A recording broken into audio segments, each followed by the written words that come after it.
Professor Marta, the floor is yours. Okay, thanks. It's my pleasure to moderate the 5th edition of these FAPESP COVID research webinars. So good morning or good afternoon to everybody, depending on where you are. Our webinar today will be about a key issue on the strategies to handle the COVID crisis, which will be our subject is the universal or not basic income. But first of all, I'd like to introduce you the scientific director of FAPESP, Professor Luiz Eugênio Melo, to whom I give the screen now. So thanks a lot, Professor Luiz Melo. Thank you, Marta. Good morning, good afternoon, you all. It's also my great pleasure to be here on this opening this event. Of course, we all are deeply affected by the current pandemic. It's hard to believe anyone in the world that is not affected by it. Most of the initial concerns or the initial developments were more towards addressing vaccines or new drugs that could be used. And as time goes by, we all start to consider what are the additional consequences of the current pandemic.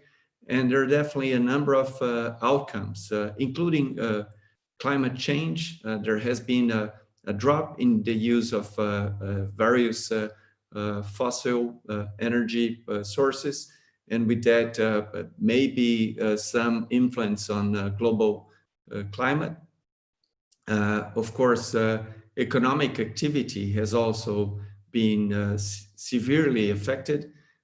Just today, we had the release of the growth of the national gross product of Brazil, which has fallen 9.7% in the recent in the second trimester of the year. And there are a number of topics which we will be developing as time passes, including those associated with education, and also with, as the main topic of this session, economic recovery. There might be good outcomes or good lessons that we may learn from this current crisis. And that's definitely an old adagium. A crisis should not be wasted in the sense of what we can learn from it and what we can develop in terms of producing good evidence based on science, and that may guide us in the future. So with that, I just give back the word to Marta, and once again, thank you all for participating on this event.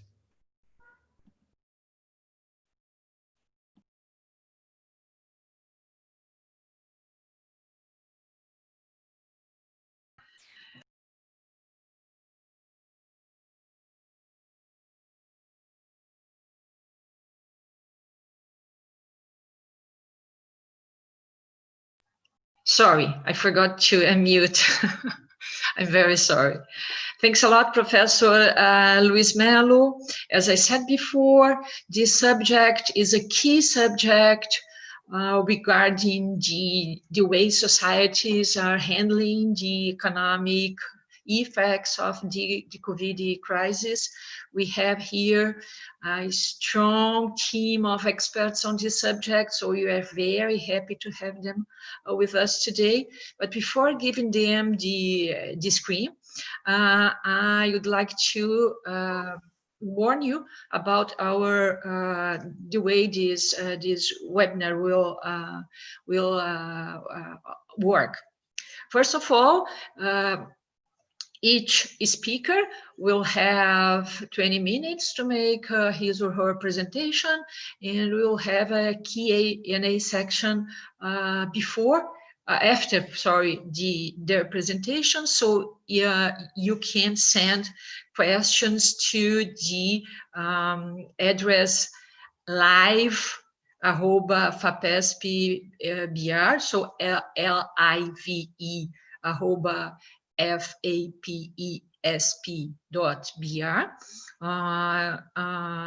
This webinar is being recorded, so it will be immediately after our our presentation available on the FAPESP YouTube channel, so we can see it at Agência FAPESP channel at YouTube. So let's begin our seminar, passing the screen to our speakers today. The first to make his presentation will be Dr. Ugo Gentilini, who is a senior economist at the World Bank. Dr. Gentilini has worked extensively on the analysis of social protection, including urbanization, economic crisis, labor market, subsidy reforms, food security, and nutrition and human development. He has recently co-edited a book called Exploring Universal Basic Income, which turned out to be a reference on the subject. So Dr. Gentilini, thanks a lot for having accepted our invitation, and the screen is yours.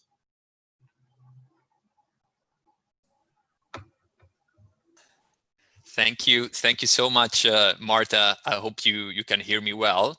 I'm gonna share my screen in just a second, and if you can give me a thumbs up that you can see it well.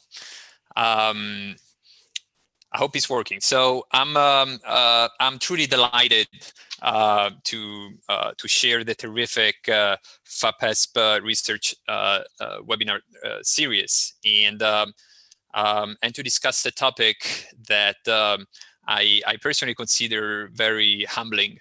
It's one of those issues that the more you know about, the less you know about, and the more you dig into it, the more questions arise, which is part also of why it elicits, I think, so much interest out there, views around UBI can be extremely diverse and polarizing, and the definitions are very diverse. And so the book that you referred to earlier, I think, adds to the existing literature that is already very rich. We counted 136 books on the topic. And what we try to do with this book is to offer a framework that hopefully helps reconcile many of those seemingly different views about this topic, and then offer a logical way of thinking about the issues. And the fact that we are in the middle of a crisis has by no means reduced the interest around UBI. If anything, it has increased it quite remarkably. And on one hand, we see that the rise in social protection has been pretty remarkable across the globe. These are just two graphs. On the left side, you see the number of social protection measures that are put in place globally, which exceed 1,000 measures, something that we try to monitor pretty regularly. And you see 200 countries and territories that have introduced those measures as part of the response, with a 244% increase in coverage on average around the world. So social protection has really played a premier role as part of the COVID response. And within that set of measures, there are at least 6 cases, most of them in East Asia, that have introduced what is a universal transfer for everyone as part of that response. And they are the little island of Tuvalu, but also South Korea, Japan, Hong Kong, Singapore, and Serbia. And those programs, in a way, meet the number of features that shape up what is considered a UBI. Here we illustrate it as the bottom left cube, the red cube, where a program is defined as a UBI when it's basically fully universal, entirely unconditional, and entirely in cash. There are some other features like the fact that it's provided regularly, that are not necessarily met by these kind of responses that we have seen in those 6 contexts, which are generally a one-off intervention. But they do include the other features of being largely for everyone and unconditional in nature and provided in cash. So what I'm going to do in this presentation is raise 5 questions about UBI and just share what is the emerging thinking and our state of understanding of the issues at this moment. A key point is that a UBI is a single program that can be used for many purposes. And there are so many narratives about UBI out there. And those different narratives do influence the way UBI is designed. For example, and not only in the duration, but also in the amount of transfers of cash provided. Sometimes UBI is seen, as in this case, as part of unconventional monetary policy to stimulate consumer demand. In other cases, you see as a sort of insurance against automation. Robots can take the jobs, but not the incomes. So it's a way of insuring against job losses of the future. Other cases, there is a story of social contracts and transparency, where countries that have large revenues from dividends, natural resources can redistribute it to everyone and strengthen the social contract. In other cases, it's seen as a complement or an alternative to typical social assistance instruments like cash transfers, which can be rights-based, but also poverty-oriented. So depending on which narrative one is, the design of UBI can vary quite remarkably. And also the underlying motives, the rationale for it can be very different. Some see a UBI as a way of rolling back the state, the state provisions. And I'm here quoting Friedman from a little known 2-pager that he wrote in 67. On the other hand, it can be also seen instead, and this is very much in line with I think the ILO vision of the social floors as a stepping stone towards strengthening the role of the state. So very different ways of looking at it, and those philosophical positions also trickle down into the way UBI is introduced. Sometimes it's in substitution of existing schemes. Other times it can be as a top-up, and in other times, and this is a little bit like the Yang model in the United States, choice is provided to people to whether to retain current benefits or to swap them for a regular provision of cash, a UBI. So giving people the freedom of choosing what to keep, and that would kind of inject a sort of competition within the public sector on providing efficient provisions, whether under the old system or the new system.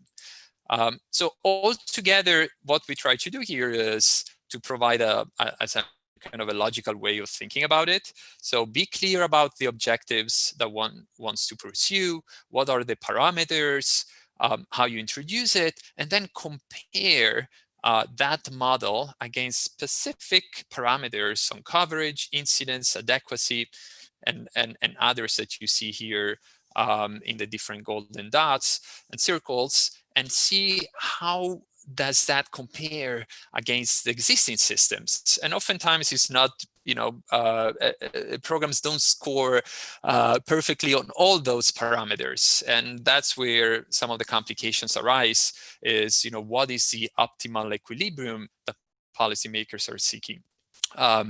If programs can be better in terms of coverage, but maybe slightly worse in terms of adequacy. So there are all these trade-offs, and I see very much the debate on UBI and trying to understand those trade-offs and weighting them. The second question is, what do we know about universality? And here also, there are so many perspectives around it. Are we talking about universality as provided by a single program or by the system as a whole? Do we look at universality in terms of outcomes? Do we want all the kids, for example, to reach a certain outcome? Or is it universality in terms of interventions? Sometimes a universal program is any program that is not means tested. Or are we talking really about a program that actually gives something to everyone? And that's the kind of definition that we used in the book, but all the other definitions are equally legitimate. And there are some well-known pros and cons related to universality, so defined. On one hand, it avoids all those inclusion-exclusion errors that are somewhat inherent in needs-based targeting. There is a whole literature around stigma and shame and the reduction of transaction costs by both beneficiaries and administrators, the political economy of involving the middle class. But there is also a range of a sort of counter argument that could be made for each of those points in terms of cost implications, in terms of making transfers progressive, that the fact that the number of delivery innovations have made stigma less of an issue, and practices have evolved enormously, and that also the political sustainability is quite a complex issue and depends whether we are looking at the political economy of fundraising for those programs, which is different from the political economy of what kind of programs you would substitute for it. So it's what we try to do in the book is to have a balanced view about this and look at the arguments pro and against it. And clearly, I said that UBI is it's a universal program, but the moment that one looks also at taxation and the progressive taxation in particular, the net result is that there are net payers and net receivers. This is a graph from comparing a UBI in the US and the SNAP means tested program. One could well see a UBI that at the end of the day is targeted via taxes. So at the end, the debate on targeting kind of moves from the benefit side very much to the tax side, but one could well argue that a UBI can be targeted that way if financed in that modality. My third question is, what is the global experience out there with this instrument? And looking at the press, at the literature, it's quite tempting to think that the experience is widespread, and that's what was my premise when a few years ago we embarked into this process of understanding UBI. And here I'm listing 18 cases of so-called universal basic income or basic income. And what I like to do is to go one by one and test them against the parameters I mentioned earlier and see whether they're really UBI. And they are all cash-based, so some are a negative income tax, but generally speaking, those 18 cases are cash-based. Some are not really unconditional. So two of the Italian and the Dutch schemes that are often called basic income actually aren't really so. The moment that we look at universality, many tend to drop off the list. And if we look also whether they're truly national or localized schemes, there are even less. And whether we look at whether there are regular payments, they provide regular payments, at the end, we just end up with one single country that did the UBI, and that isn't really operational at the moment. So to my humble knowledge, as we speak, there isn't really a single country that has a UBI the way we define it at the moment. That doesn't mean at all that there aren't precious lessons that are actually emerging from all those cases and are informing the debate in some very important way. You'll find in the book a much deeper discussion. I'm also mindful of time, but I'd just like to sketch out the three that I think get closer to that definition. Mongolia, it was a UBI. It was a full-fledged UBI. One of the most shocking things to me when studying the Mongolia case is how little that is documented. I found one single paper published in 2015 by House and Young and two Australian economists. And it's a fascinating paper, but it's the only one that I've really seen that delves into the Mongolian experience, which basically ramped up what were already some high coverage programs for children. And that was done in 2009 during the electoral cycle. The programs were financed through revenues from copper.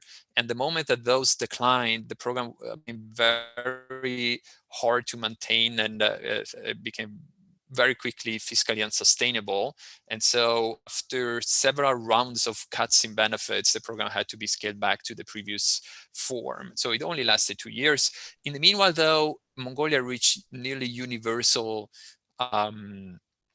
financial inclusion thanks to this program. So although the population of Mongolia is about 3 million, the program did have a remarkable effect in that regard. Iran is also often quoted as a UBI example, and it was for a few months as part of the subsidy reform. I think that was quite also a fascinating experience in terms of how that was communicated and how the payments were made. But broader macro conditions made the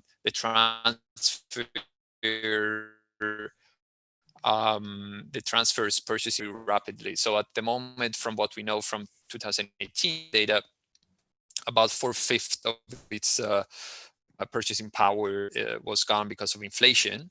And here I would mention all the work that Javan Salahi Isfahani has done at Virginia Tech on the labor markets effect, the positive one that we saw in Iran. And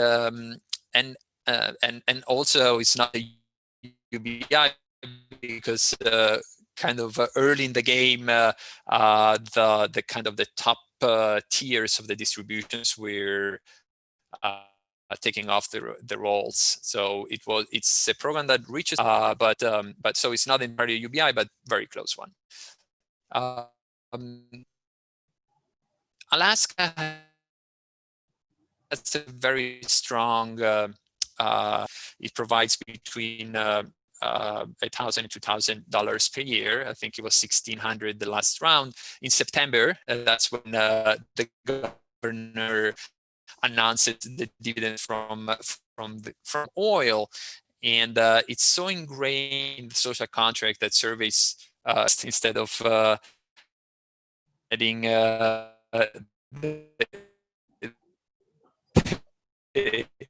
the dividend taken away, but at the same time, it's also quite once a year, and it's not something to live out of it.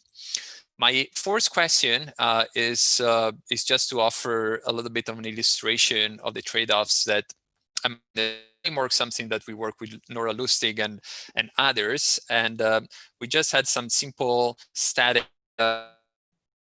microconditions where we substituted for budget neutral scenarios some of the cash transfers that are provided in 10 low and middle income countries and a couple of high income countries as well, and redistribute them through a UBI. And what we see, because of the shape of those systems, the existing systems or more poverty reducing under budget neutral condition than a UBI, and we looked at the international poverty line to do that. And there are also a number of distributional effects, of course, and this really underscores the need to understand how the specific social protection system looks like, how progressive is it, what is its coverage, what is adequacy if one would like to consider a UBI for as a substitute to it. So we see that things like Indonesia and Brazil have really paid a lot of effort to make sure that systems are progressive, taking that cash transfer out and redistribute it. Everyone would hurt poorest decile. In employment distribution, there are a lot of people uncovered that don't meet certain requirements, so they would be slightly better off with a UBI. But the moment that one would like to see more poverty reduction effects, higher and more generous transfers are required. And you'll see here throughout the countries a much larger effect on them if give transfers that are of the same average level as those that are provided, or that fill the poverty gap, or that equate to the poverty line. But at the same time, of course, they come with higher costs. We're going to hear more about the Brazil case later, but it's in general, when one looks at those estimates, on general, if for filling the poverty gap is about 7.5% on average. A UBI equal to the poverty line is 24% of GDP on average, much higher towards the lower part of the distribution. Just because of time, I'm not presenting some of the results for financing, but we looked at what would be some of the effects when one considers financing via direct taxes and indirect taxes, including for countries like India. And because of the limited formal tax system tends to be operating more at the upper part, there will be a number of, I think, interesting political economy issues that would stem from financing UBI in that way, although there is a rich literature also on financing through energy subsidies and other ways.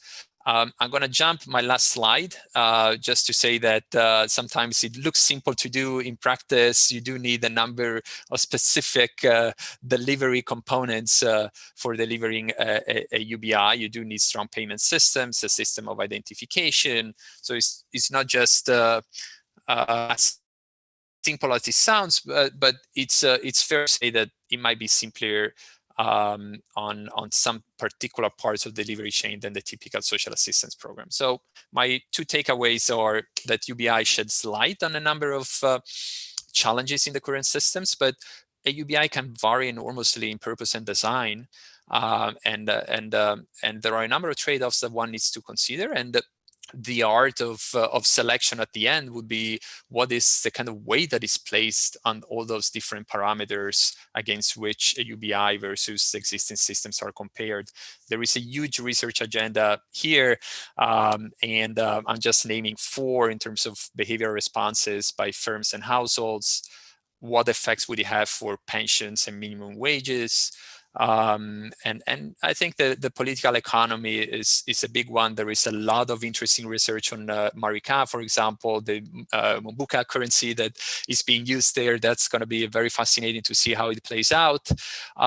And I think overall, all the very important political economy issues around institutional reforms and the broader societal attitudes toward distribution are going to be really important to understand. So thank you so much. I'll stop sharing here, and our book is available for free download on the website. Thank you.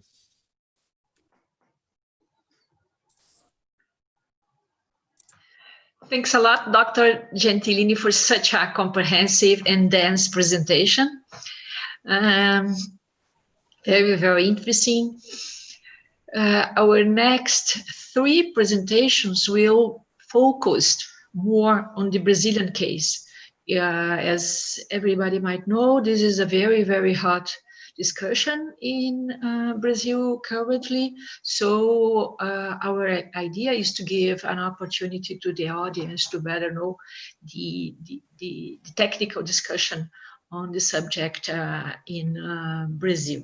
So our next speaker is Professor Naércio Menezes Filho, who is Professor of Economics, both at INSPER and at the University of São Paulo.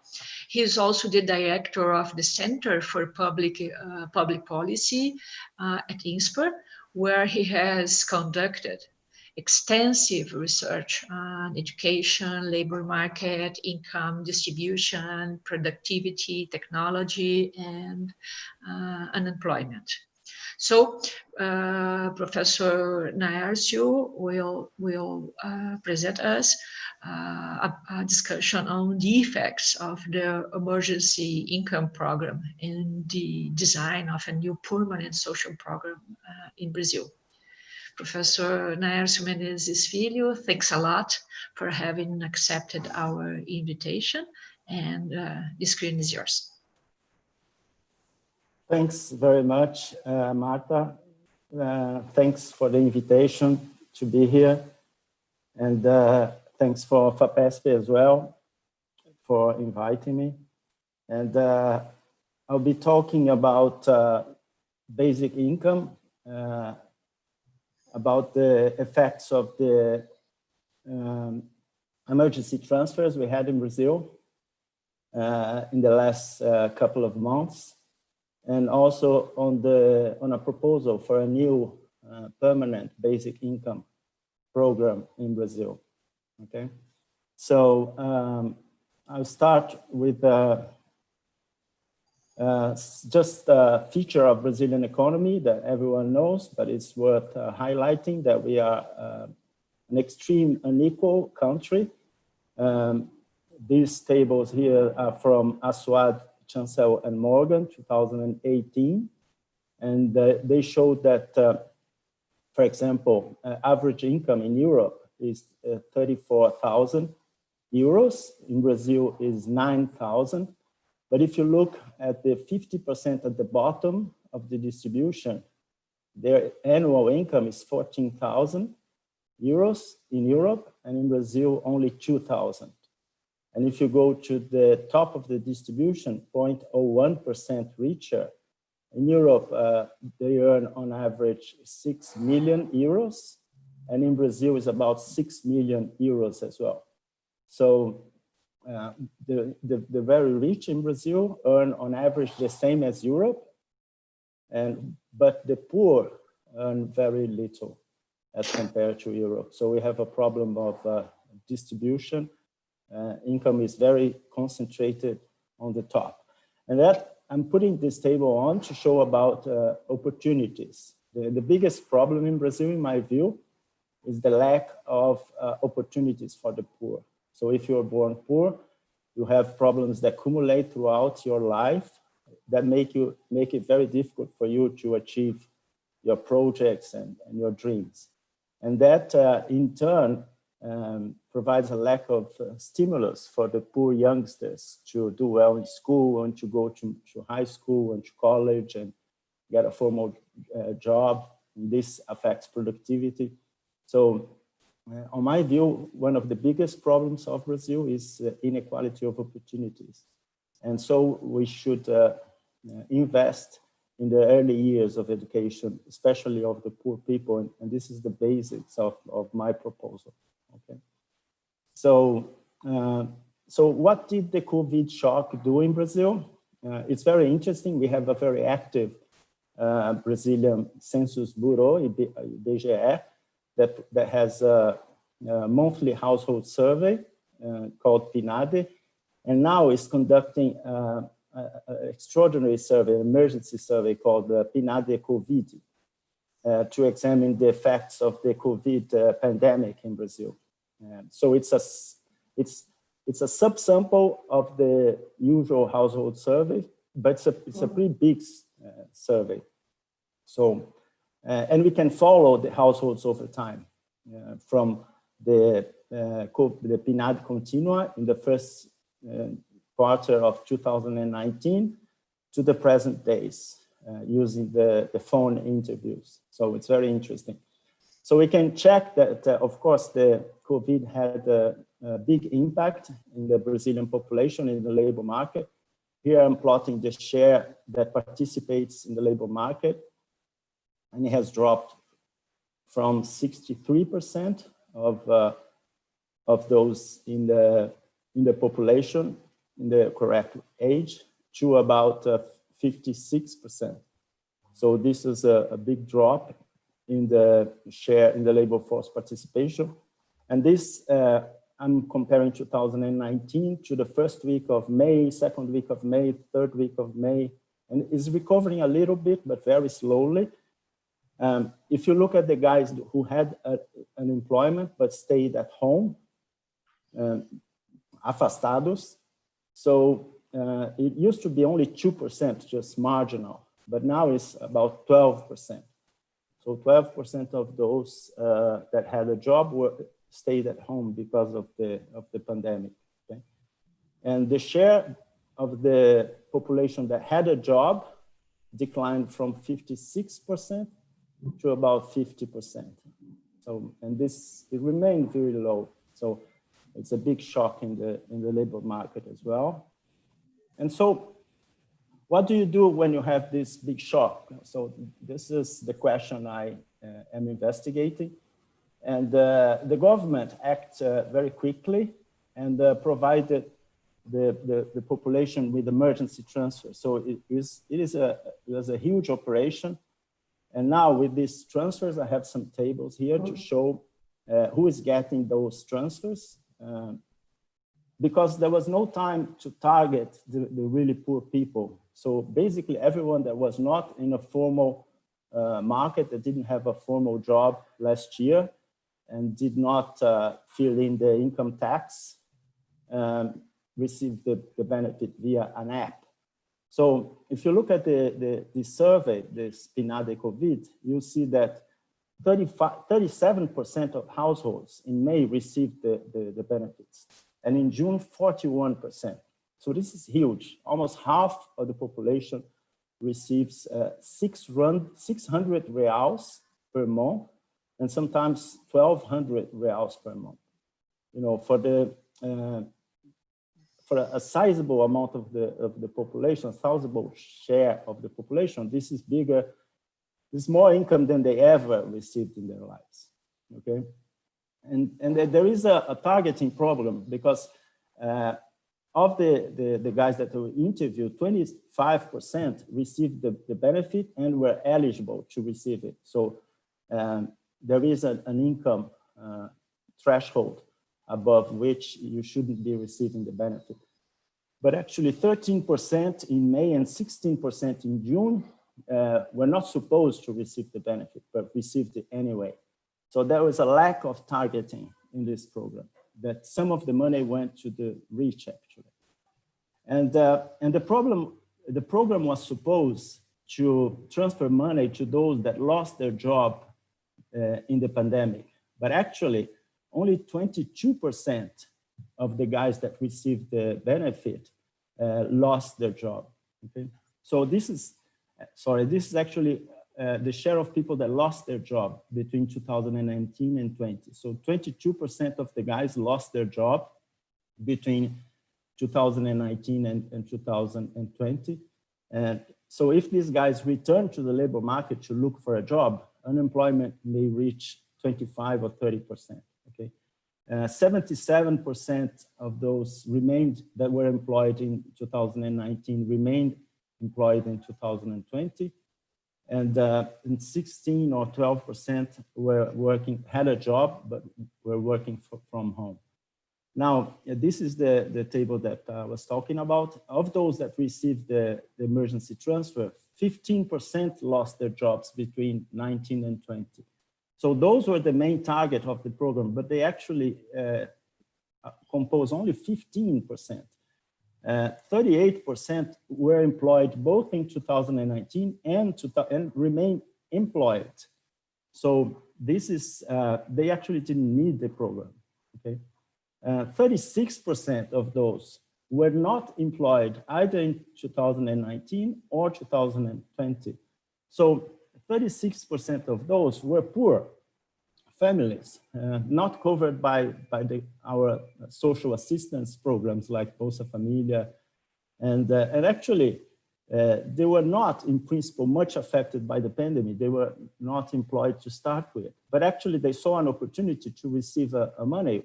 And it's very important that they get this money because they were poor to start with, and they have many problems, and most of them have children.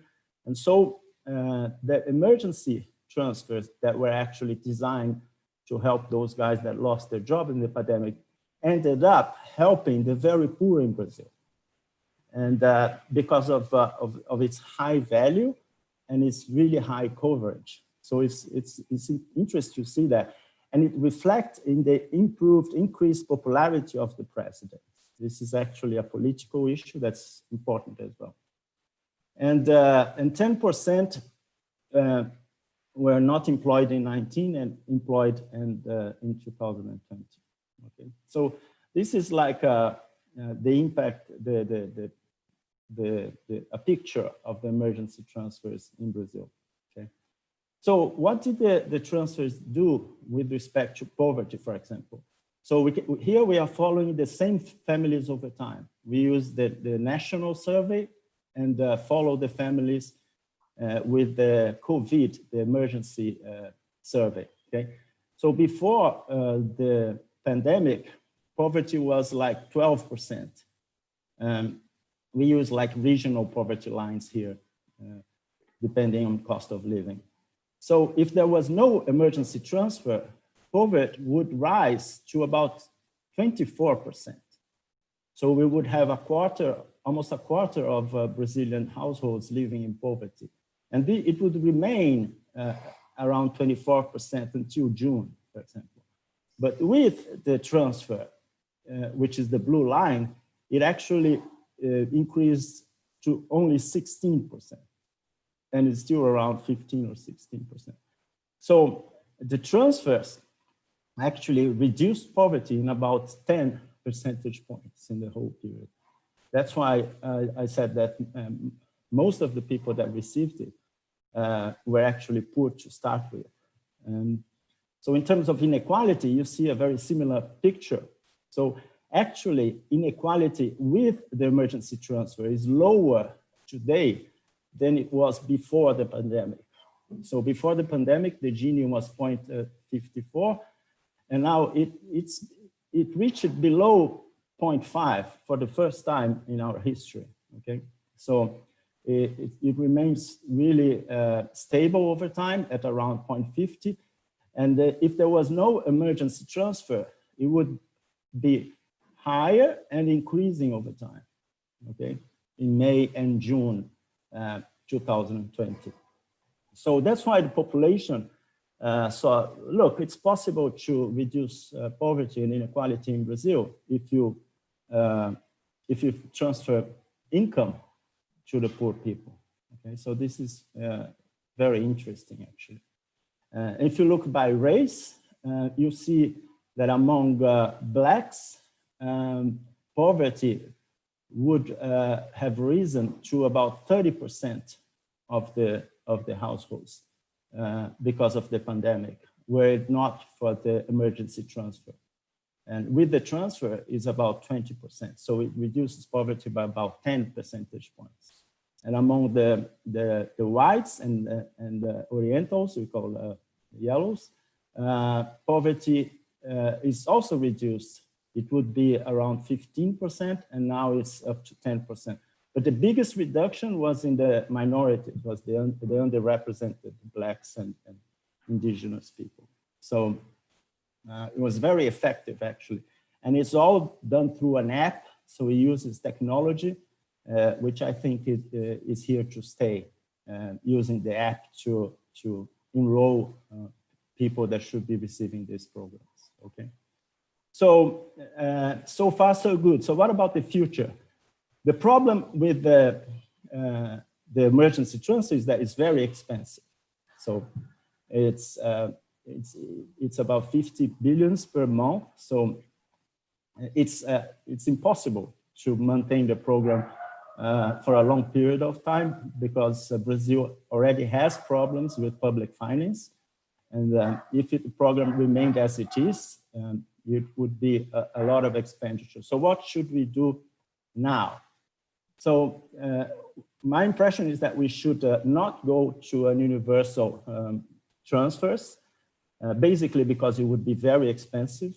And you could do better by targeting the poor households with children.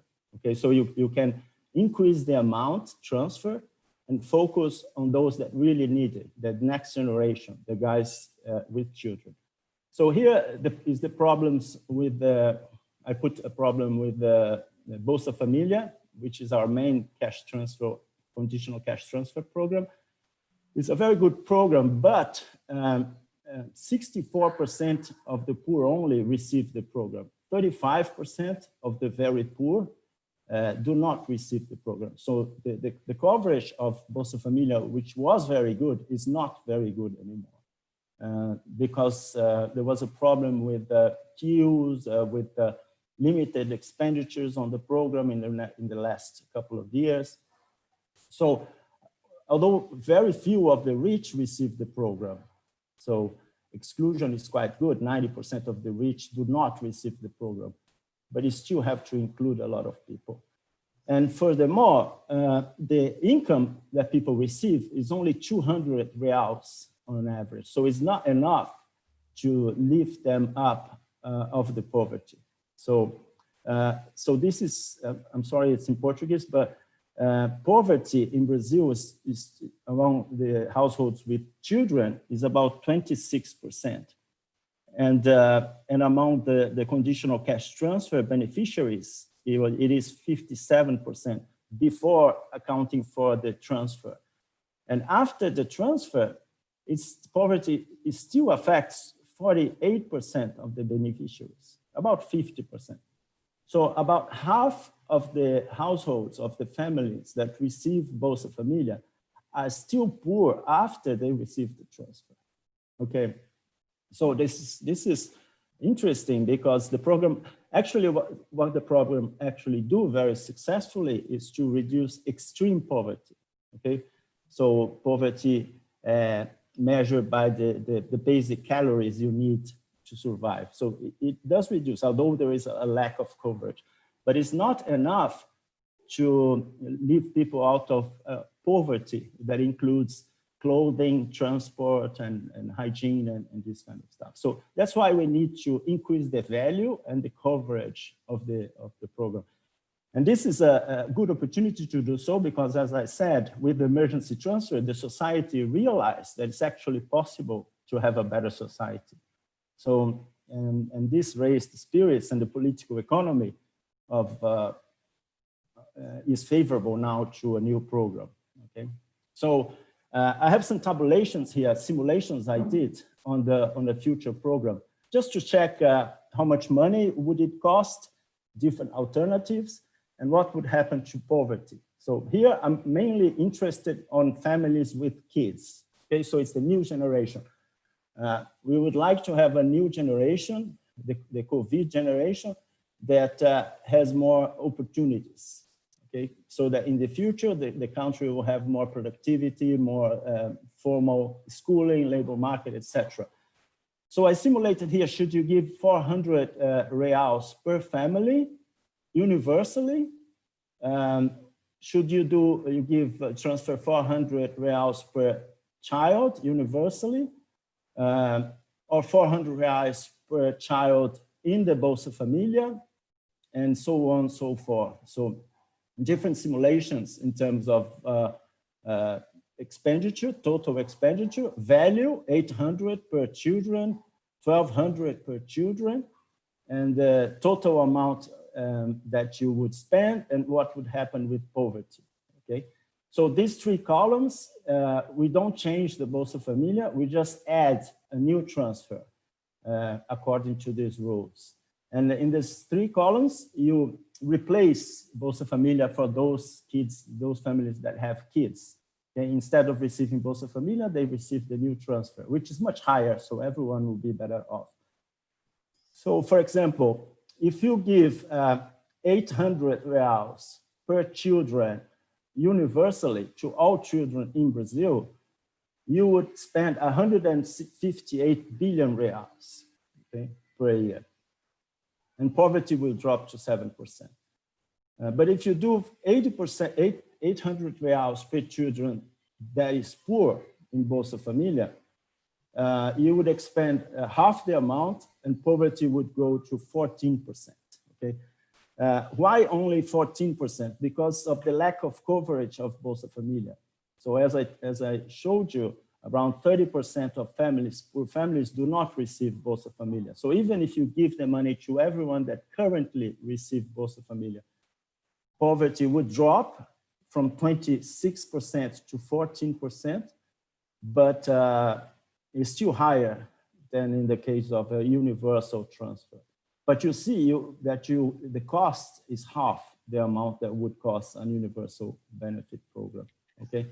So here you still have, if you transfer 1,200 per children, universally, you would spend 225 billion reals and poverty would go to 3%. So it's possible to eliminate poverty in the families with children, but the cost would be really big here, okay? So my question isn't there a more efficient way of doing that? So basically, my proposal would be to improve the targeting of Bolsa Familia. So if you improve the targeting of Bolsa Familia, so that all families, all poor family with kids receive the transfer, and my proposal is to use the app that was developed for the emergency transfer in order to target the whole population in Brazil. So almost half of the population is already enrolled in the app. So if you do that and you compare all the benefits with existing programs, official programs, to eliminate the rich that shouldn't be receiving the transfer but are, then you could target everyone. And how much would that cost? So if you transfer 800 reals, replacing Bolsa Familia for those families with kids, then 3.6 million families would receive the transfer. You would benefit 5 million kids, basically. So you transfer 800 reals per kid, okay? And so the annual cost would be $70 billion, which is pretty reals, sorry, 69 billion reals, which is pretty reasonable.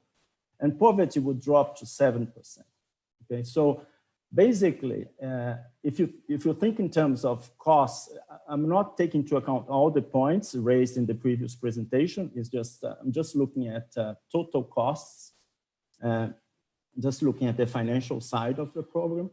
But you could spend much less than a universal program, and still decrease poverty from 25% to 7%. So. And that, I think, is the most effective way of equalizing opportunities for the young kids in Brazil. And it's a big amount. So a family with 2 kids would have 1,600 reals transfer.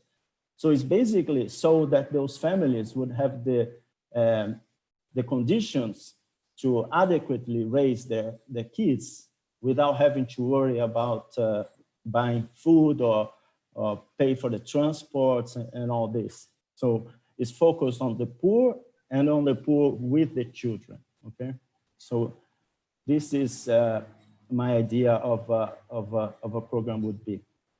And actually a member of the Senate liked it and put a bill in the Congress. So I was very happy with that. So basically, to conclude, because of my timing constraints, we live in a country with extreme inequality. So it has always been so. And the most damaging consequence of extreme inequality is the inequality of opportunity. So that people once they are born in a poor family, it's very, very difficult for them to raise up to the top of the income ladder. So now we've always been there, but then we have this shock, this COVID. And if we didn't have the emergency transfers, we would have a social crisis in Brazil. So we don't know what would have happened.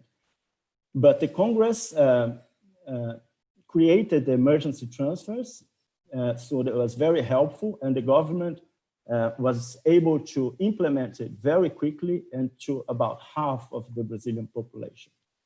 But it cannot go on forever because it's a very expensive program.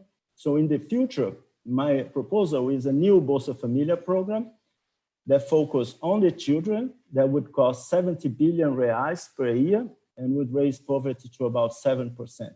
And in order to fund the program, you should raise taxes on the rich. So basically you should increase taxes, the marginal income tax, inheritance tax, raise the value of inheritance tax. You should tax profits and dividends that are not currently taxed. And you should also, everyone that receives rents from the firms should pay the same rate as in the physical, we call it pessoa física, okay? So you would reduce inequality and increase equality of opportunity. So that's my idea. So I thank you again for the opportunity to presenting it, and I look forward for the discussion later on. Thank you. Many, many thanks, Professor Naércio, for such an interesting presentation and proposal. We are also looking forward to discussing it. Before giving the screen for our next speaker, I'll just like to remind the audience that questions can be sent to live@fapesp.br. We'll have a session on questions and answers right after the presentations. So our next speaker, Professor Rozane Siqueira. She is, pardon me? She is a full professor of economics at the Federal University of Pernambuco, and she has an extensive research production on the public sector economy area, particularly on the redistributive impact of taxes and social benefits in Brazil upon micro simulation models. So Professor Rozane Siqueira, thanks a lot for having accepted our invitation, and the screen is yours. Thank you very much, Marta, and thanks, FAPESP, for the invitation. It's a pleasure to be here and to share my little experience on this fascinating topic, that's UBI. Are you here? Yeah. Okay. Okay. This study I will summarize here is co-authored by José Ricardo Nogueira, and our purpose was to estimate the costs and the distribution effects of hypothetical universal basic income proposal for Brazil, which partially replaced the existing transfer and tax system. And we are interested in UBI as usually defined an amount of money provided unconditionally to every individual in society. The only previous study we know that simulates a full basic income, universal basic income for Brazil, specifically for Brazil, is Siqueira 201. But there is a limitation on this early work that it does not consider changing any existing tax or transfer along with the introduction of the UBI. So why a universal basic income for Brazil? Apart from the broader motivation of securing, to warranty basic income security to every citizen and still freedom of choice to everyone. We highlight some other important motivations to advocate an universal basic income in Brazil.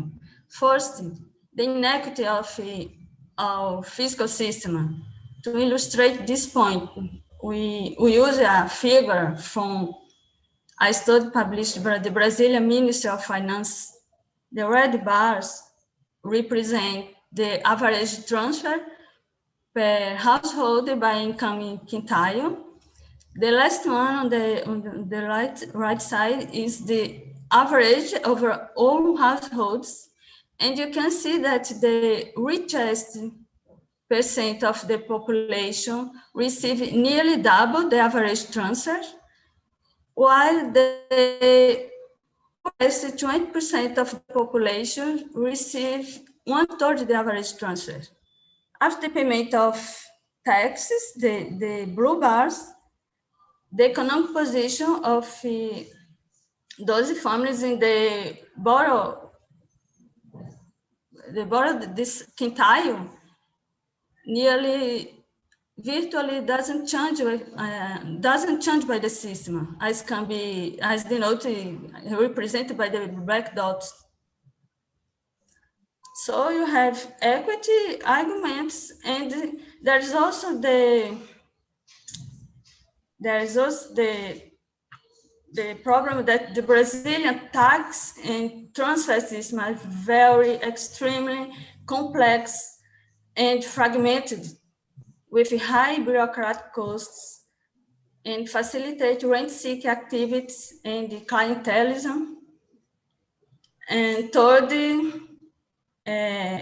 we argue that a UBI program may facilitate the approval of other fundamental reforms in taxation, social security, and in public administration. And last but not least, we think there's the potential that the simplicity, transparency, and universality of a universal basic income can strengthen the social contract by helping to rescue the state's legitimacy and to promote social cohesion. So what we do in this paper? We set the value of the basic income as a percentage of the poverty line proposed by the World Bank for upper middle income countries, that is $5.5 per day, which in 2017 corresponded to 51% of the median income.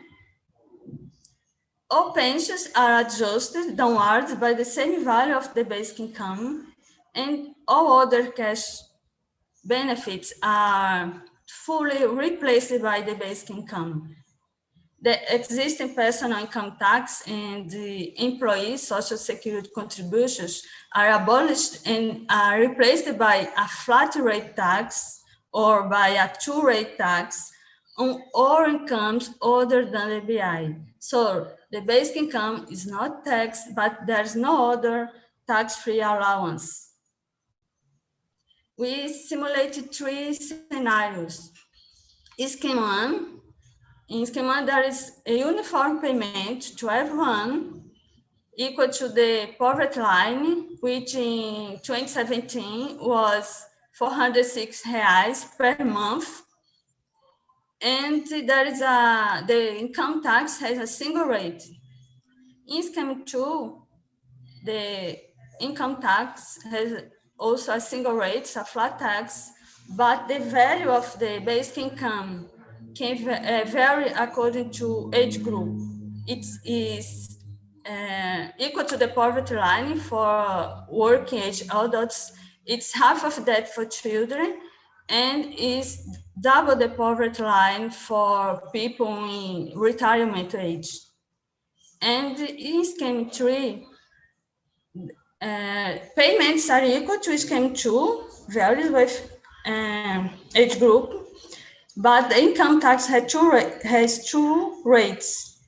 One reduced rate is fixed at 20% for incomes up to twice the median income. The flat rate in scheme 1 and 2 and the standard rate in scheme 3 are calculated so as to make the reform budget neutral, in the sense that total revenue minus total spend is the same under the baseline and under each reform.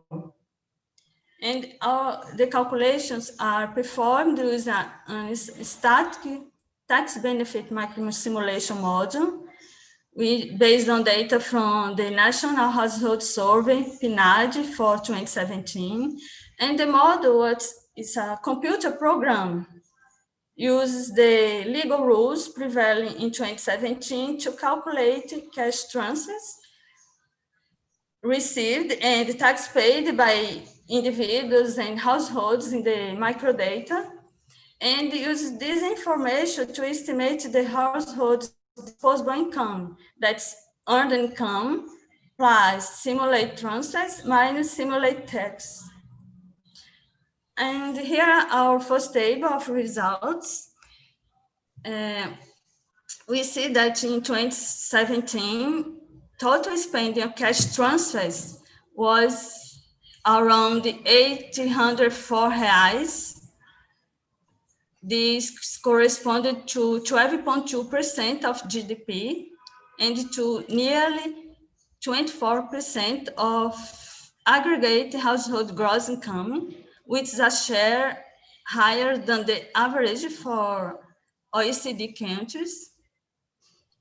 And the pensions accounted for nearly 90% of this spending. The net cost of the UBI payments, that is the relevant concept of cost here. The net cost is the gross cost minus the reductions in existing transfers. And for scheme 1, the net cost as a percentage of GDP to make it easier for you to have an idea of magnitude. The net cost in scheme 1 was 11.5% of GDP, and under scheme 2 and 3, the net cost was 9.6% of GDP.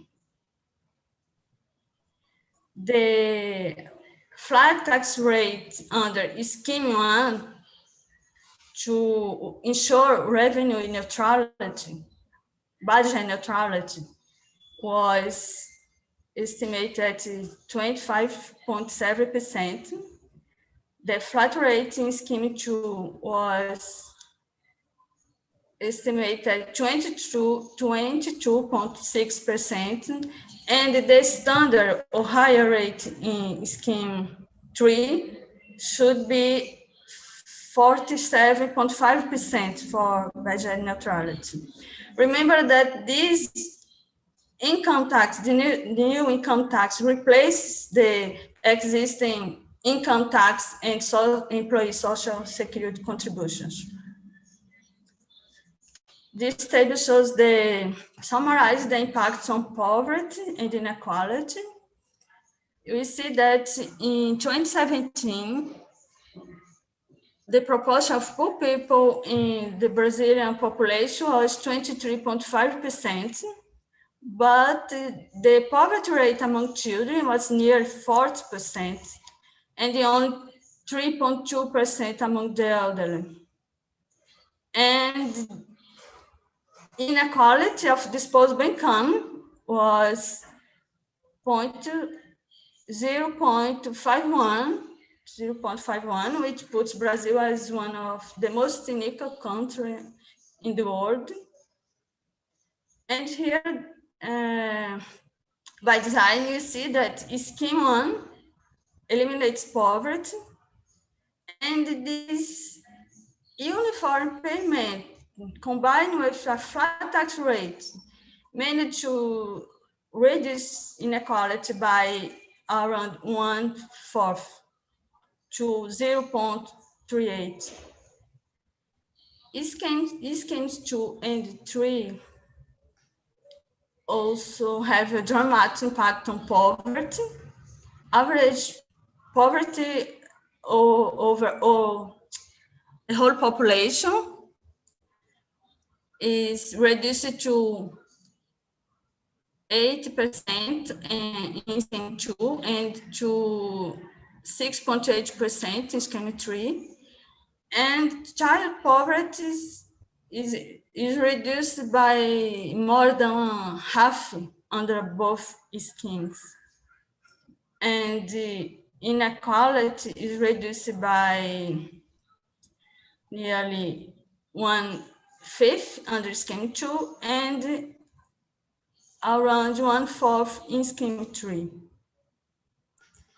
He also estimated the distribution effects in terms of winners and losers, or net beneficiaries and the net contributors. And in this table, which shows the results for scheme 1, second column, you see that 100% of individuals, of households in the 3 borough deciles, 9.8% in the 4th decile and 9% in the 5th decile would have the income uplifted by scheme 1, by the introduction of scheme 1. Overall, the 64% of the population would have the position improved after the reform. We have also estimated per capita average gains and losses and the per capita disposable income, but it's easier to see the impact of the reforms on the household's disposable income by look at this figure, which is which shows the blue bars shows the average percentage increase in household income by income decile, and the red bar shows the impact on the income of losers. So blue bars for winners and the red bars for net contributors. And you see that the disposable income of households in the bottom decile increased on average by more than 250%. The average increase in the second decile is about 100%. Incomes near double, and in the third decile, the average gains is around 50%. Gains are also substantial in the 4th and in the 5th quintiles. On the other hand, the losses are much as a proportion, as a percentage of pre-reform disposable income, they are much less pronounced, and they are concentrated on the upper half of the income distribution, particularly in the 3 top quintiles of the income distributions. The average loss, the average reduction in disposable income for the richest 20% of the population is 16% of disposable income reduction. You don't have time to see all tables and figures but this last one help us to compare the distributional impacts among the scenarios. We see that the part of redistribution in scheme 2 is similar to scheme 1, gains are somewhat smaller, but still very pronounced for the boron deciles. And in scheme 3, more than 2/3 of the population, actually 72% of the population would have the economic position improved by the introduction of scheme 3. But in this case, and the gains are very substantial as well, a bit higher than scheme 2. But in this case, the loss are more concentrated in the top income decile, and they are in average, the average reduction in disposable income would be 23% of reduction. So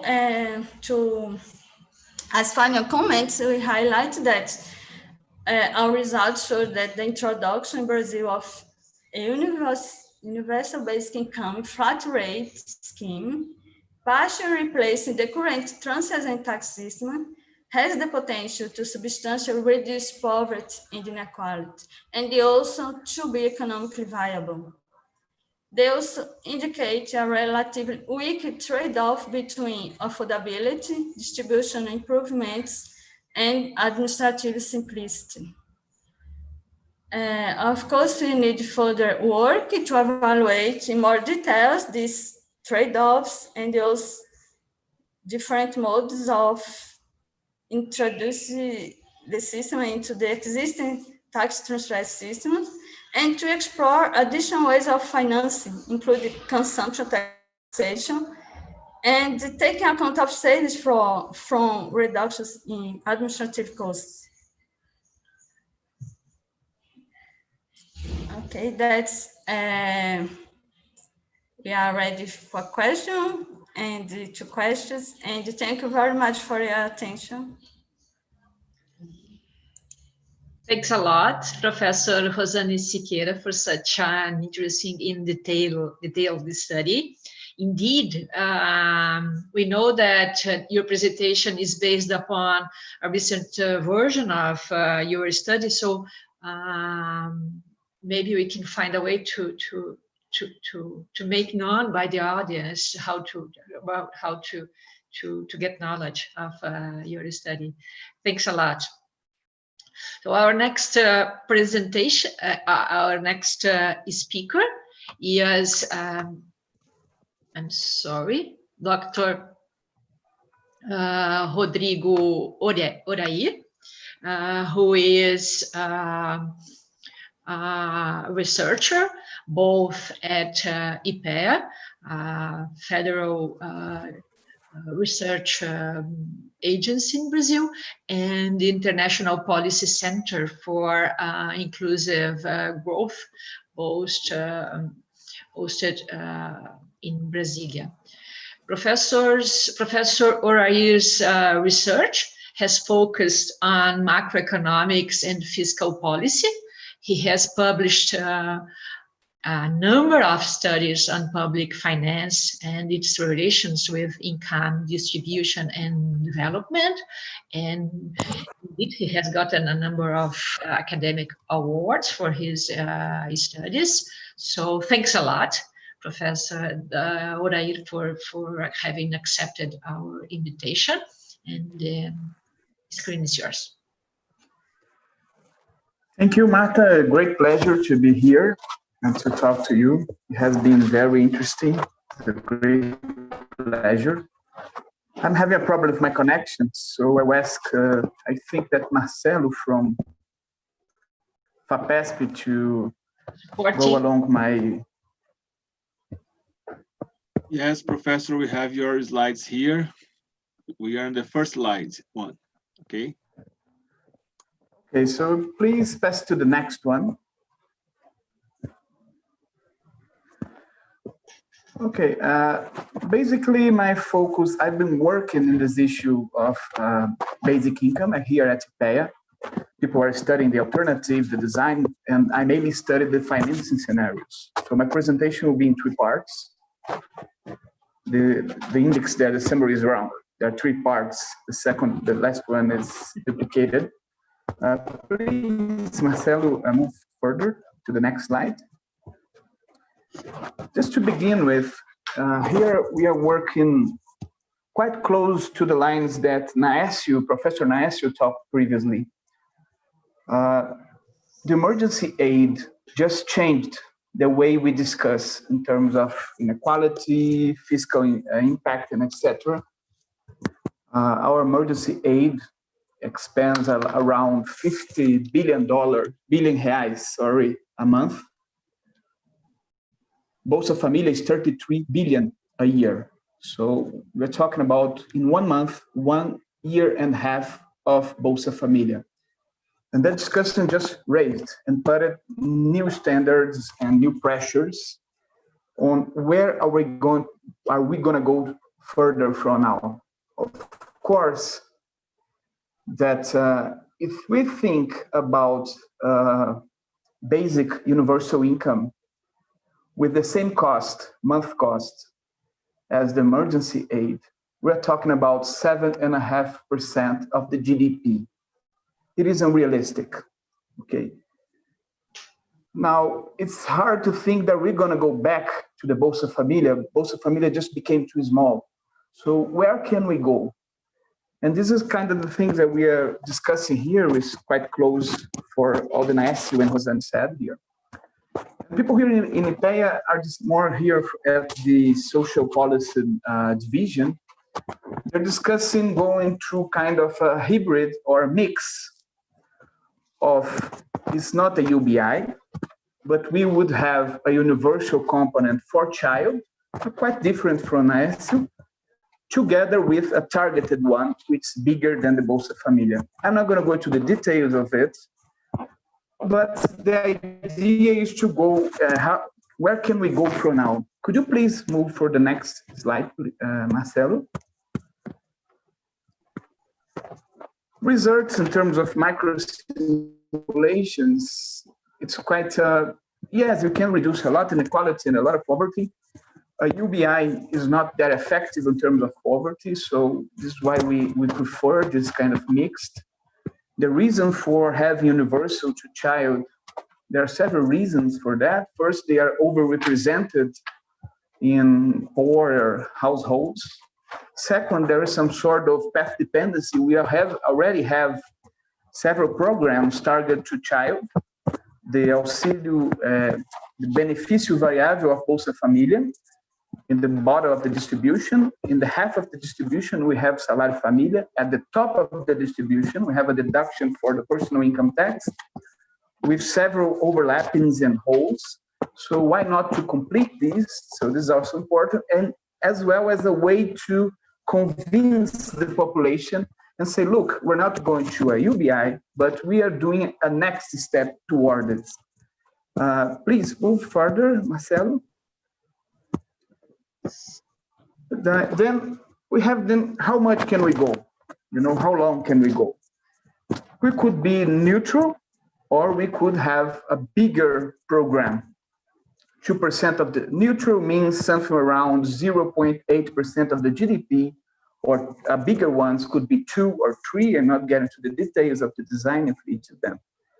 And which are the possible financing scenarios behind it? This is my focus here. Well, there are some assumptions here, background assumptions. At least in the medium term, I want that every next growth and expense will be compensated on either revenues or expenditures. This is because it's mandatory by our legislation, it demands that. This is in the medium term. It's hard to think that we have a big tax shock right now, right after, during a crisis. And then if we're gonna go towards higher taxation, well, let's put it inside an agenda reform. So if we're gonna tax more goods and service, at least that it may be through a modern VAT. If you're going to tax more to progressive taxation, either income, specifically the personal income tax, let's change the model and make a more efficient one than the one that already exists in Brazil. And all of the time, I'm talking less about raising the rates and more about broadening the tax base. Please, Marcelo, move to the next one. The next slide, please. Thank you. It's okay. Good. Actually, please move one back.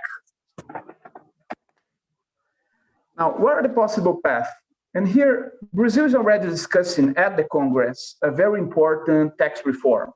Basically, is to reform and modernize and create a modern VAT, value-added tax, and a better system of taxing goods and service. And they seek to make a standardization of taxation of goods and service. And they already have their discussion over a transfer targeted to the poor. So why not to make the agenda of the next social program to converge with this reform, okay? The problem of this is that we're talking, this reform, the tax reform, is basically based on goods and service tax. So if we put more pressure, Brazil is one of the countries that taxes the most, has one of the highest tax burden on goods and service. This will require a too big taxation goods and service. A way to prevent that, as well as to put a higher burden on the top, is to combine it with a progressive taxation of income and wealth. Could you please move one further, Marcelo? Slide, thank you. Now, how can we finance it? Okay, first of all, we could unificate the current programs. We have several of them. However, this demands a lot of change in legislation. For example, people are talking about unification of Bolsa Família and Abono Salarial. Abono Salarial demands a constitutional amendment, which is not fast to do. And the resource for the next year are based on the previous income of the worker. So you cannot even count in doing this next year. It demands you 2 or 3 years to make this able, to make able the unification of this kind of program. Even worse, if you want to use any kind of measure that comes from the revenue side, for example, if you want to use the deductions that you have today on the personal income tax, you don't have time enough to put it in the project, the proposal of budget for next year, so you have to put it in 2021 to be, it will be valid only 2022, and then only 2023, you have the full effects of this kind of revisions in the personal income tax. So all of these measures, they take 2, 3, maybe 4 years to be fully implemented. And then you have 2 further problems. First one, under the current fiscal regime in Brazil, where you have an expenditure cap and we have no margin anymore, even if you raise taxes, even if you revise deductions in fiscal space, so you have to change the fiscal regime. And some of the revenues, they are earmarked. For example, half of the personal income tax must go to state and local governments. So you have to change the constitution in order to change the fiscal regime. You have to change the constitution in order to create a new fund for to tackle poverty, which is not earmarked. So you need so much legislative change that, look, why not going further? And this is how I'm going to defend my position here. Please, the next one, Marcelo.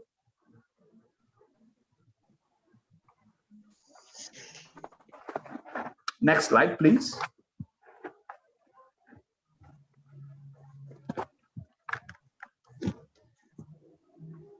Now, one possible path that you could go, if you want to, so if you count with unification programs you're talking about 4 years to be fully implemented, and a very modest program, 0.8% of the GDP. Now, if you want to go further to 2 or 3% of the GDP in terms of this big program, one possible path is to adapt the GST transfer, which is being discussed right now at the Congress. Basically, they are aligned with the international recommendations. Instead of have special rates and exemptions of the GST, you should tax everything the most standardized way possible, and then you give a transference to the poor proportional to what they consumed. You say proportional to your consumption and the tax they are paid. What you could do, you could make this requires you to have some new electronic system to do this kind of declaration, etc., etc. You could just simplify it. You just simplify it and say, well, look, instead of having to declare how much the poor have to consume, you just transfer them a part of the, just give them an income transfer according to the rules of the new program, and then you equivalently raise the GST rate in order to achieve this goal. What is the problem? Is that you would have to raise our standard VAT to 29% or even 31.5%, which would be one of the highest GST rates in the world. Could you please pass to the next, Marcelo? Jump up this one, please, the next one. Here, I just plotted all of the OECD countries' standard VAT rates. 27% is the neutral one in Brazil nowadays. Is the Hungary one. It's higher than the 25% in Norway. If we raise these ones, you could, yes, you could. It's a political choice. You're going to see what's behind it. But this would bring the highest, one of the highest GST rates in the world. Where do we have room? Please, Marcelo, move to the next one. Is in our income tax. The highest income tax in Brazil, the highest rate is 25.5%. It's quite low for international standards. If you go to Chile or Mexico, we're talking something around 35%, so we do have room there. But more importantly, could you please move to the next slide? It's how we tax capital income in Brazil. We have a system which is full of loopholes. For example, we are one of the few countries where the dividends are completely exempt. So in most of these countries, usually if you combine the taxation of dividends and the profits at the corporate level, usually they tax, the overall taxation is around 43%, half of each in the personal level, and the other half is in the corporate level. What do? We tax everything at the corporate level, and we tax nothing at the personal level. This is a huge loophole, which makes the richer do not pay much tax in Brazil. I'll come back to this later.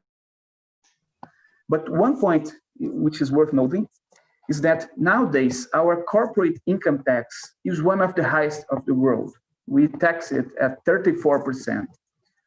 Portugal and France is around 32%, so it's extremely high. And this is related to an anti-growth model. Instead of taxing, the idea is that taxing less at the corporate level is more pro-investment and growth.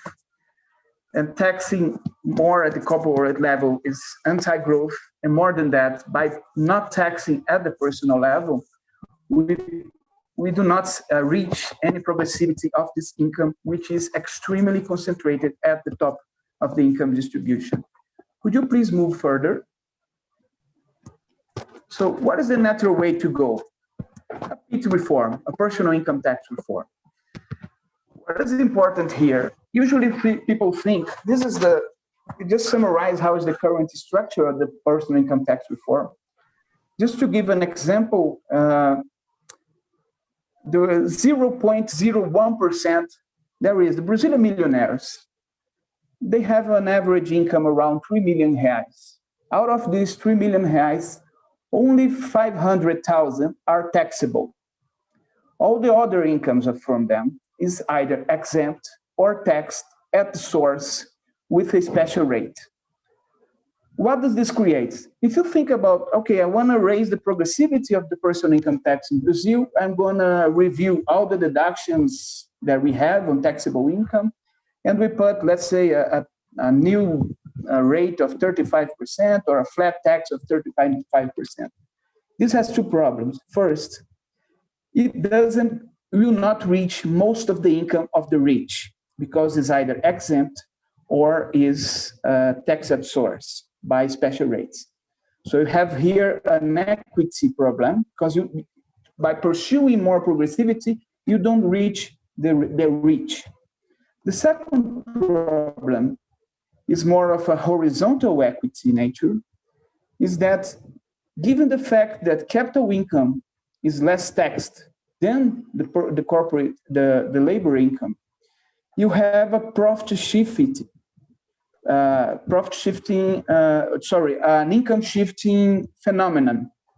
Instead of people being a normal wage earner, they artificially create an enterprise in order to pay less taxes. Here we have several technicalities. I'm not going to go deep inside this, but if you tax more the progressive rate and you review deductions, you have an income shift problem.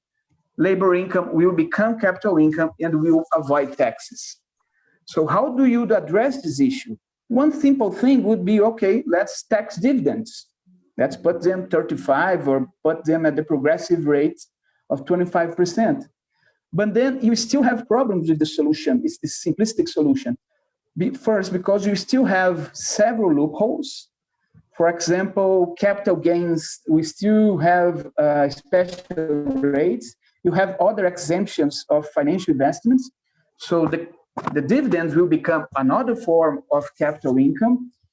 And more than that, if you tax dividends in 25% or 35%, you have a misalignment in regard to the international standards.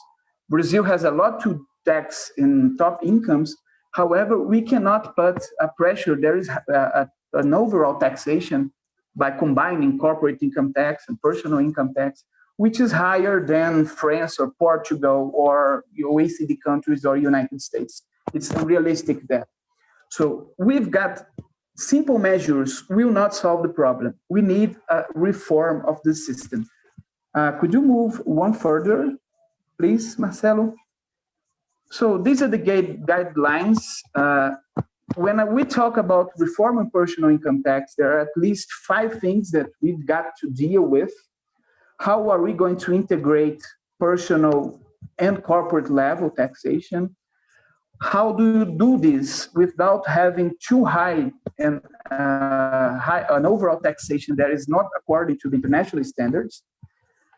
How do we give a more uniform treatment between capital and income and labor and capital income? How do we do a coherent treatment of the small and medium enterprise special regimes? I could go deeper on here, but I will avoid not losing to time. And how do we have a better treatment between all the different forms of capital? The idea is that we need a coherent model to avoid loopholes. Basically, the idea is that we could do this by reviving the comprehensive income tax, where everything is put under the progressive table. The problem is that first you would need credit for the corporate income tax already paid to be given, such as in Chile, in United Kingdom, several other countries, they do give this kind of credit. You need to tax the real returns of financial applications, not the nominal ones. So you have to build a new structure. You would need to change a lot of the legislation.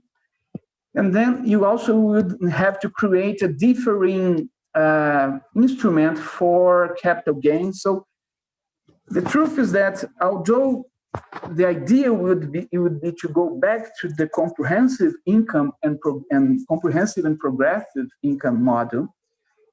No country has ever been able to do that, and this is also it's hard to do, to operationalize, to do the design of it is quite hard, and I don't have data to estimate the impacts of that. So I pursued here another model, which is called dual model. Basically, labor income is taxed progressively, while capital income is taxed quite broadly and with alignment of rates. To give an example, I'm not going to go too far on the details of the model, but if I tax the corporate level at 20%, I took too much, a long time here, but basically it's a model that tries to deal with all of these things, okay, to close all the loopholes. Please, one more, Marcelo. So this I'm doing a simulation where I do a couple of things. I put a cap on deductions. I create a new rate for the taxable income, and then I do this reform where I do a more coherent treatment for capital income. Please move one further. When we do this, we kind of increase taxation on the rich. We make the personal income tax more progressive. I use two options here. One is to make Brazil closer to Mexico and Chile, and the second one close to the average of OECD. One further, please, Marcelo. One more, please. When we do all this kind of thing, this is the results. It's possible to raise around either 0.9% or 1.5% of the GDP through a coherent reform of the personal income tax. I'm not going through details. Here I have to compensate a reduction at the corporate level. So I'm quite concerned of this efficiency. The basic idea is to combine efficiency and equity through all these reforms. One more, please, Marcelo. One of the problems of the dual model is that it's very restricted. It doesn't allow you to reach a lot of progressivity at the top of the income distribution. So I have a position that if I have a comprehensive income tax, I should not rely on a wealth taxation. But if I do not have, I could have a complement in terms of progressivity. When I do that, I can count as well something like a 0.3% of a wealth tax. Please, one more, Marcelo. One slide more. So the idea is that it's possible to build a scenario which combine not only unification of benefits, but also more the GST transfer with more or less of a taxation in wealth and income. If we go too further in taxing income and wealth, we can have lower taxes, a lower rate of the GST, and vice versa. So if I do not rely too much on wealth and income taxation, I will need a too big rate for the GST in order to fund these programs. One more, please, just to conclude. So my final remarks here is that it's unrealistic to go to a UBI right now. It's a very complex agenda. It would take several years to finish it up. And my last slide, the one more, please, Marcelo. Is that right now tax shocks should be avoided. We are at a recession. We will need a middle ground solution. It is impossible to make a unification of programs. So we will have to postpone the emergency aid with some kind of change in its parameters, as well as we have to rely on public debt. Okay, it's hard to think that you can move so fast on the side of the taxation. This is not bad necessarily during a big recession, as long as you appoint that up there in the future, you're going to make revenues and expenditures to converge. And of course, here I'm not to put a proposal, but just to point out several dilemmas and several possible paths that we could pursue. Then thank you. The last is my email, and I really appreciate the opportunity to be here. Thank you.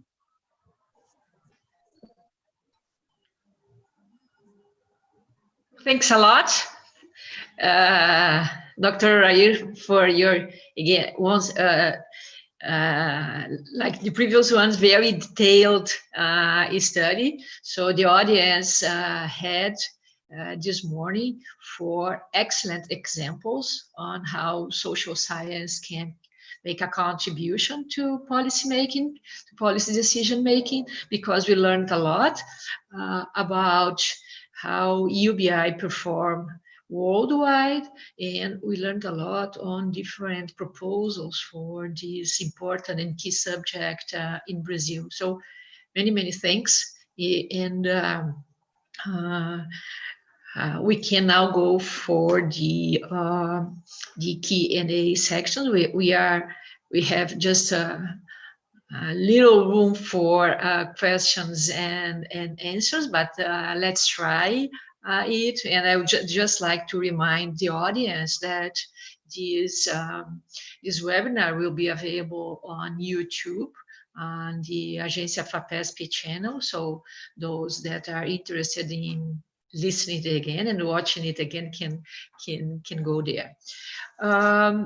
Our first question comes from Andrea Dessen.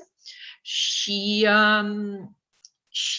reminds us that there is a widespread objection to programs that target the poor children. Such objection states that such programs with this design can create incentives for the poor to have more and more children. And in this case, instead of reducing poverty, programs that target the poor end up by increasing the number of kids the poor have. So we would like to listen to our speakers on this objection. What do you think about? Would you like to go on the previous order, or Dr. Gentilini would like to answer this objection? Yes, sure. I think it's one of those frequently asked questions when it comes to these issues. On one hand, it's I think it's fair to say that a number of governments have introduced programs with benefits tied to the number of children, with the intention to increase fertility. But the evidence base on whether that was really effective and whether that is actually happening in a range of low middle income countries doesn't really seem to be confirmed. So there is a big report that was just out, published by the Overseas Development Institute and UNICEF and ILO on child grants, which basically are cash transfers tied to for families with children with various design modalities. But the basic point is that that they make is that the evidence is not really there in terms of the fertility effects of cash transfers when designed in that way. Thanks a lot. Professor Naércio, would you like to answer to this objection? No, I just agree with the answer just provided. The evidence does not support the fact that families will have more kids to receive the benefit. This just doesn't happen in practice. And I think this is more related to an old problem we had. In the past, families had a lot of children, especially the poor ones, and people used to think that this demographic problem increased poverty. But now there was a big reduction in the number of kids that family have, especially among poor people. And so I don't think this is a problem anymore. In fact, as we have this demographic transition very quick, we'll have a problem of a lack of young kids in Brazil. So it would actually be good if we have more kids to sustain our development in the long run. Thanks. Thanks a lot. Professor Siqueira, would you like to add your thoughts on this subject? Your microphone is off.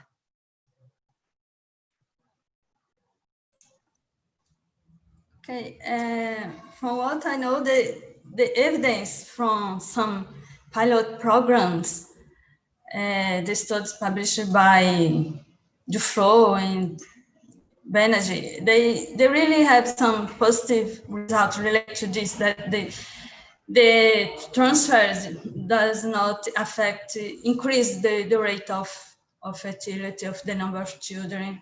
I think the empirical evidence is on this direction, but you don't know because the extent, the size of the transfer, it may make a difference. So that's why the indication is always to start gradually, and you do not have experience on this empirical, what will happen actually. Professor Orair, would you like to add something? Please turn your micro on. Yeah. Yes, I think my colleagues here have responded already. Basically, there is not much support from the empirical evidence. On the opposite, if you take a look in Brazil, for example, when the targeted transfers raising, poorer households had less kids, less children. And what they should, usually the results point is that when you take these families out of this immediate circle of poverty and you raise their social aspirations, usually they have less kids. And then you have a second thing, a discussion, is that who Naércio has pointed out, is that, look, people want households to have more, families to have more kids. And several programs try to give money to the women to have more kids, and it's not working. Actually, it's working the opposite. Those who were successful in terms of raising the fertility rates, it has less to do with money and more to making easier the life for the family with children. Okay, it's to have a good school close to your home, is to have special regimes for part-time jobs, to have license leaves, and etc., etc. So the empirical evidence is very weak that giving money to people will induce them to have more and more children. Thank you. Thanks a lot. Flavia Camis also reminds us that programs this size, so huge programs, spending a lot and reaching millions of people and households, run the risk of being affected by fraud and corruption. So what do you think would be a protection against the risk of fraud and corruption in a program like this, particularly in Brazil?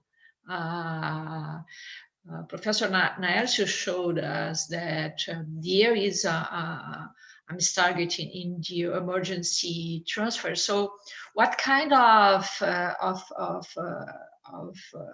provisions would you suggest for the Brazilian government to, in case the program is approved, what kind of protections would you suggest for Brazilian policymakers so as to avoid fraud and corruption in Brazilian program?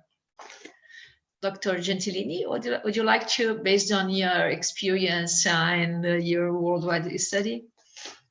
Oh, well, it would be presumptuous for me to advise on Brazilian issues when you have such three incredible experts on Brazil. So I would just perhaps note that in the past decade there has been such a dramatic improvement in delivery, and the ways in which transfers are provided, the kind of transparency and technology, to be fair, really played a very important role in that, but not only. And we have seen in countries, I mean, from India to Pakistan to South Sudan, how the imparted digitization has increased transparency, reduced opportunities for fraud,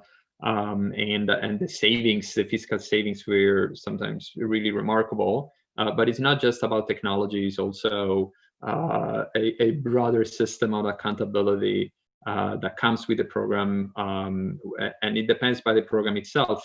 Some programs like public works can be organized at community level, and there is a stronger community accountability element to it. So it's I think that there has been just dramatic progress. We have documented that in part of the chapters of our book, and the technology played really an important role. But I'll stop here because pretty sure that Rozane, Naércio, and Rodrigo have smarter things to say about the Brazilian context.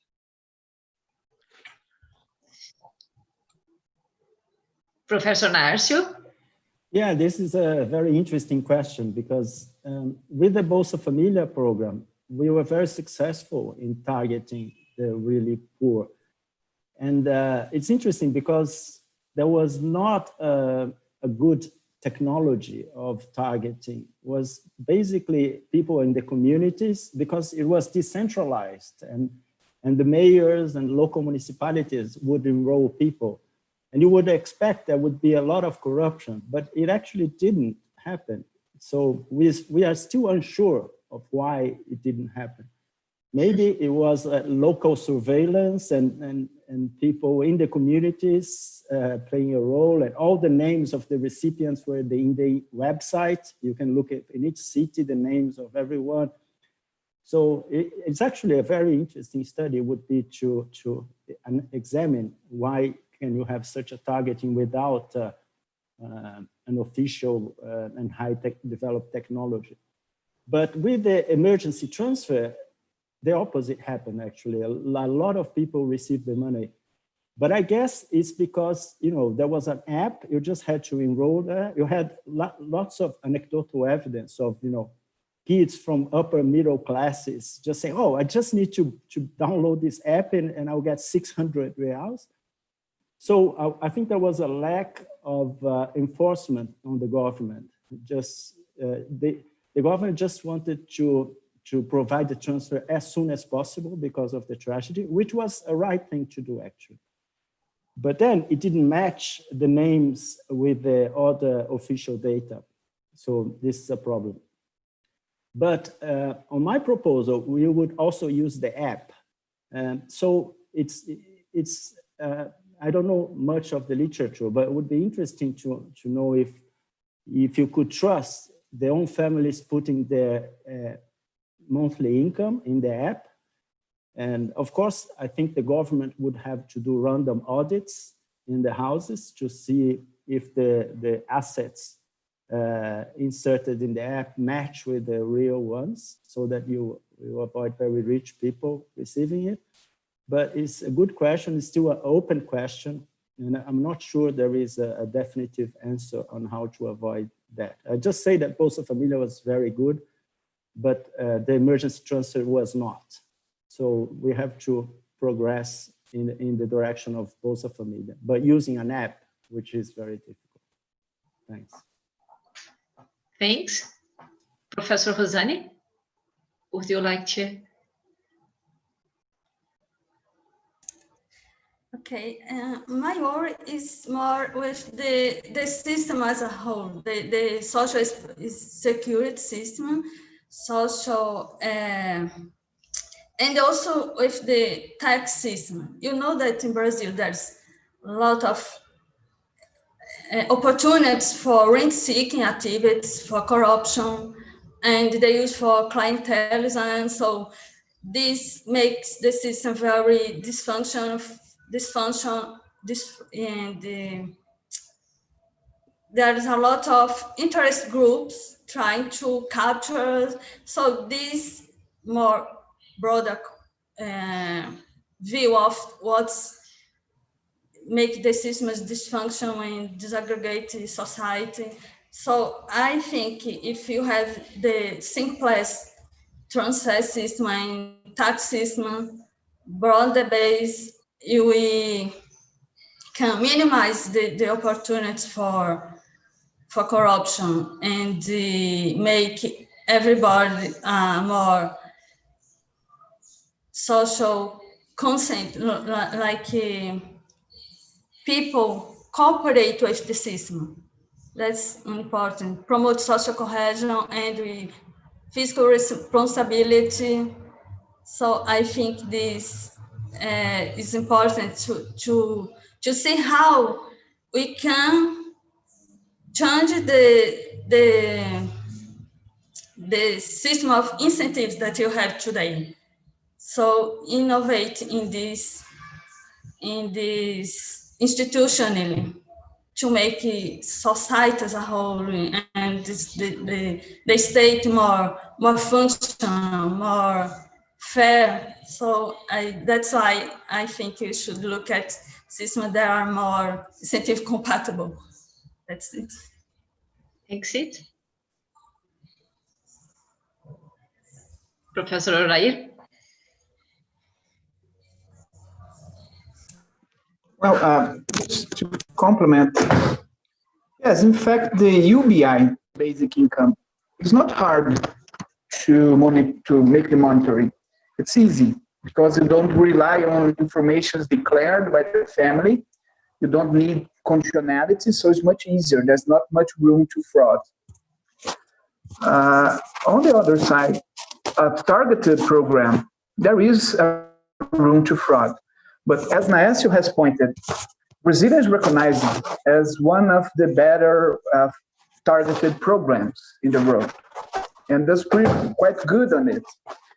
And I would say that the reason, there are at least 3 reasons for that.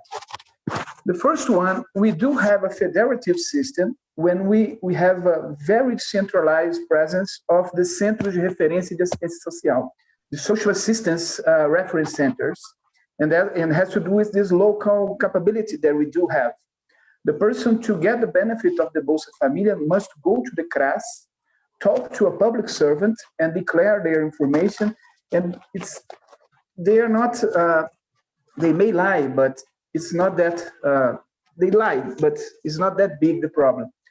A second thing is that the government have developed capabilities of crossing database and technologies. So I have a lot of transparency. This also helps to reduce fraud.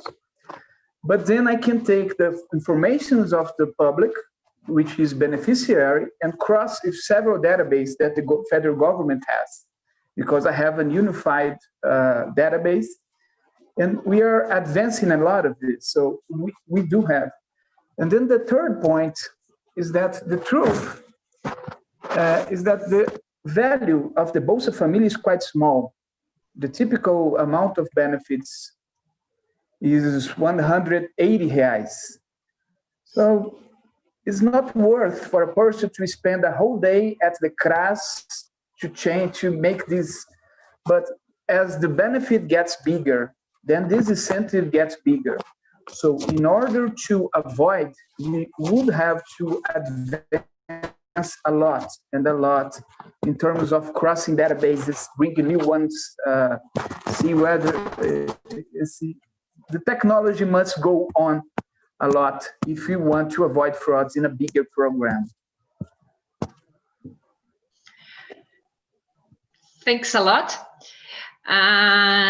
Well, we are almost running out of time, so I would like to invite our speakers to give their final remarks now, but I can't avoid making them a question. I would like them to include in their final remarks.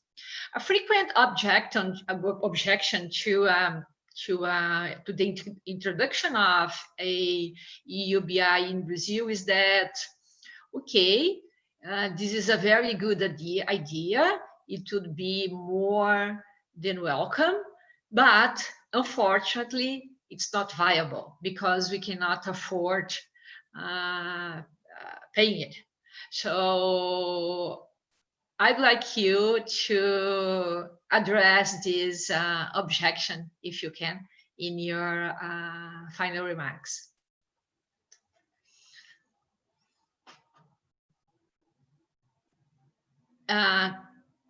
Would you like us to sorry,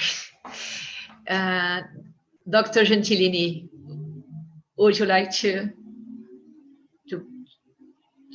turn on? Yeah.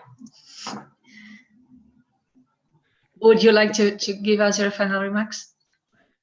Yes, sure, Marta. I didn't prepare anyone in particular, but I have to say that I found this event incredibly illuminating for me, and I think really the kind of research that I've seen displayed by Naércio, Rodrigo, and Rozane, it's really cutting edge, and I look forward to staying in touch with all of you on this issue. On how to pay for it, I think Rodrigo in particular put really his fingers on the issue, and it is part of that broader set of trade-offs, and it depends very much on how much you like to provide, and or whether you like to compromise that generosity with less coverage. And a number of proposals indeed that we have seen aren't always universal. They target perhaps a subset of the population in the interest of providing those that get benefits in a sufficient amount. I think that the political economy of domestic resource mobilization is very important. Tax systems are incredibly complex. Rodrigo showed us that you can get up to 3%, but you still have a long way to go to get to 7 or so. So I think that whether one supports UBI or not, I think it's important to understand that it's most likely something that doesn't happen overnight, and that it's something that probably would take, it's good to take a forward-looking approach and imagining steps in that direction. And every time a step is taken, some of the issues that invariably arise in terms of implementation or in policy or in political economy are sorted out. But countries that have done this fast were those that start already from a very high level of coverage. Those that don't have that, it's a big leap, and I think it's important to take the idea seriously, but also to make sure that all the implementation conditions and the political economy factors are there, and financing is definitely one. But overall, I think, and I think Rozane's research on a budget neutral proposal is also incredibly interesting. But tax systems are complex, take time, and I think a UBI sounds easy in practice, but it does take some does take the need to sort these things out over time. Professor Naércio? Yeah, I would like to end by thanking you again for the invitation, Marta and FAPESP. It was a really rich discussion. And no, I agree. I think that UBI is very expensive, and you would have to face an uphill battle to raise the resources to pay a fixed amount, reasonable amount to everyone in the population. That's why in the short run, I prefer a target benefit that goes to the poor people with children.